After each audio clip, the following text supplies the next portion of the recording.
ರಾಜ್ಯ ರಾಜಧಾನಿ ಬೆಂಗಳೂರಿನಲ್ಲಿ ಕುಡಿಯೋ ನೀರಿಗಾಗಿ ತತ್ವಾರ ಪ್ರಾರಂಭವಾಗಿ ಅನೇಕ ದಿನಗಳಾಗಿ ಹೋಗಿದೆ. ಇದಕ್ಕೆ ಪರಿಹಾರವನ್ನ ಕಂಡುಕೊಳ್ಳಬೇಕು ಅನ್ನೋ ಭಾಗವಾಗಿ ಇವತ್ತು ಮುಖ್ಯಮಂತ್ರಿಗಳ ನೇತೃತ್ವದಲ್ಲಿ ಸಭೆಯನ್ನ ಕರೆಯಲಾಗಿತ್ತು. ಆದರೆ ಚುನಾವಣೆಯ ನೀತಿ ಸಂಹಿತೆ ಈ ಕುಡಿಯೋ ನೀರಿನ ಸಮಸ್ಯೆಯ ಕುರಿತಾದ ಸಭೆಗೂ ಕೂಡ ಅಡ್ಡಿಯಾಗ್ತಾ ಇದೆ.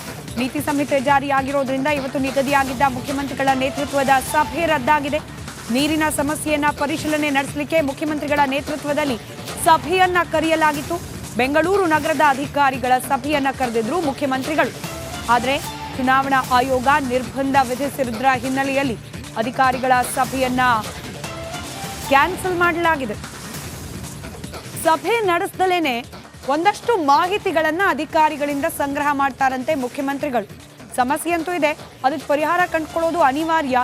ಹೀಗಾಗಿ ಸಭೆಯನ್ನ ನಡೆಸದೆ ಅಧಿಕಾರಿಗಳಿಂದ ಮಾಹಿತಿಯನ್ನ ಪಡ್ಕೊಂಡು ಮುಂದೇನ್ ಮಾಡಬಹುದು ಅನ್ನೋದ್ರ ಬಗ್ಗೆ ಚಿಂತನೆಯನ್ನ ನಡೆಸಲಿದ್ದಾರೆ ಮುಖ್ಯಮಂತ್ರಿಗಳು. ಸಭೆ ಕ್ಯಾನ್ಸಲ್ ಆಗಿದೆ, ಕಾರಣ ಚುನಾವಣಾ ನೀತಿ ಸಂಹಿತೆ.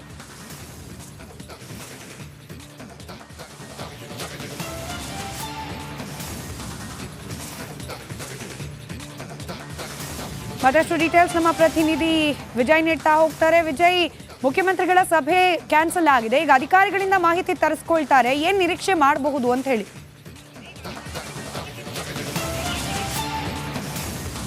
ಸ್ಮಿತಾ, ಚುನಾವಣಾ ನೀತಿ ಸಂಹಿತೆಯ ಬಿಸಿ ಮುಖ್ಯಮಂತ್ರಿ ಸಿದ್ದರಾಮಯ್ಯ ಅವರ ಸಭೆಗೂ ತಟ್ಟಿರುವಂಥದ್ದು. ಸಭೆ ಇಂದು 12 ಗಂಟೆಗೆ ಆರಂಭ ಆಗಬೇಕಾಗಿತ್ತು. ಆದರೆ ಚುನಾವಣಾ ನೀತಿ ಸಂಹಿತೆ ಒಂದಷ್ಟು ಸೂಚನೆ ಹಿನ್ನೆಲೆಯಲ್ಲಿ ಯಾವುದೂ ಕೂಡ ಸಭೆ ನಡೆಸೋದಕ್ಕೆ ಅನುಮತಿ ಸಿಕ್ಕಿಲ್ಲ.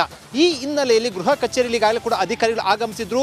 ಉಪಮುಖ್ಯಮಂತ್ರಿ ಡಿ.ಕೆ. ಶಿವಕುಮಾರ್ ಕೂಡ ಬಂದಿಲ್ಲ, ಯಾಕಂದರೆ ನೀತಿ ಸಂಹಿತೆ ಹಿನ್ನೆಲೆಯಲ್ಲಿ ಸಭೆ ನಡೆಸಬಾರ್ದು ಅಂತ ಸೂಚನೆ ಬಂದಿರುವಂಥದ್ದು. ಇದರ ಬೆನ್ನಲ್ಲೇ ಮುಖ್ಯಮಂತ್ರಿ ಸಿದ್ದರಾಮಯ್ಯ ಅವರು ಅಧಿಕಾರಿಗಳ ಜೊತೆ ಸಭೆ ನಡೆಸದೆ ಏನು ಒಂದಷ್ಟು ಮಾಹಿತಿಯನ್ನು ತೆಗೆದುಕೊಂಡ್ರು. ಯಾವುದು ಕೂಡ ನಿರ್ಧಾರ ಆಗಲಿ ಅಥವಾ ಯಾವುದು ಕೂಡ ಅಂದರೆ ಒಂದು ರೀತಿಯಲ್ಲಿ ಆದೇಶ ಯಾವುದು ಕೂಡ ಮಾಡುವಂಥದ್ದಿಲ್ಲ ಈ ಸಂಬಂಧಪಟ್ಟಂತೆ. ಈ ಹಿನ್ನೆಲೆಯಲ್ಲಿ ಬೆಂಗಳೂರು ಕುಡಿಯುವ ನೀರಿನ ಸಮಸ್ಯೆ ಸಂಬಂಧಪಟ್ಟಂತೆ ಒಂದಷ್ಟು ಮಾಹಿತಿಯನ್ನು ತೆಗೆದುಕೊಂಡು ಏನು ಅನ್ಅಫಿಷಿಯಲ್ ಆಗಿ ಅಧಿಕಾರಿಗಳಿಗೆ ಒಂದಷ್ಟು ನಿರ್ದೇಶನ ಸೂಚನೆಯನ್ನು ಕೊಟ್ಟರು. ಆದರೆ ಅಧಿಕೃತವಾಗಿ ಯಾವುದು ಕೂಡ ಸಭೆ ನಡೆಸುವಂಗಿಲ್ಲ, ಯಾಕಂದರೆ ಚುನಾವಣಾ ನೀತಿ ಸಂಹಿತೆ ಅಡ್ಡಿ ಹಿನ್ನೆಲೆಯಲ್ಲಿ. ಅಂದರೆ ಮುಖ್ಯಮಂತ್ರಿ ಸಿದ್ದರಾಮಯ್ಯ ಅವರ ಸಭೆಗೂ ಕೂಡ ಈ ಒಂದು ನೀತಿ ಸಂಹಿತೆ ಬಿಸಿ ತಟ್ಟಿರುವಂಥದ್ದು. ಸಹಜವಾಗಿ ಕುಡಿಯುವ ನೀರಿನ ಸಂಬಂಧಪಟ್ಟಂತೆ ಏನೇ ನಿರ್ಧಾರ ತೀರ್ಮಾನ ಇದ್ದು ಕೂಡ ಅಧಿಕಾರಿಗಳ ಮುಖಾಂತರ ಕೈಗೊಳ್ಳುವುದಕ್ಕೆ ಸಂಬಂಧಪಟ್ಟಂತೆ ಅವಕಾಶ ಇದೆ.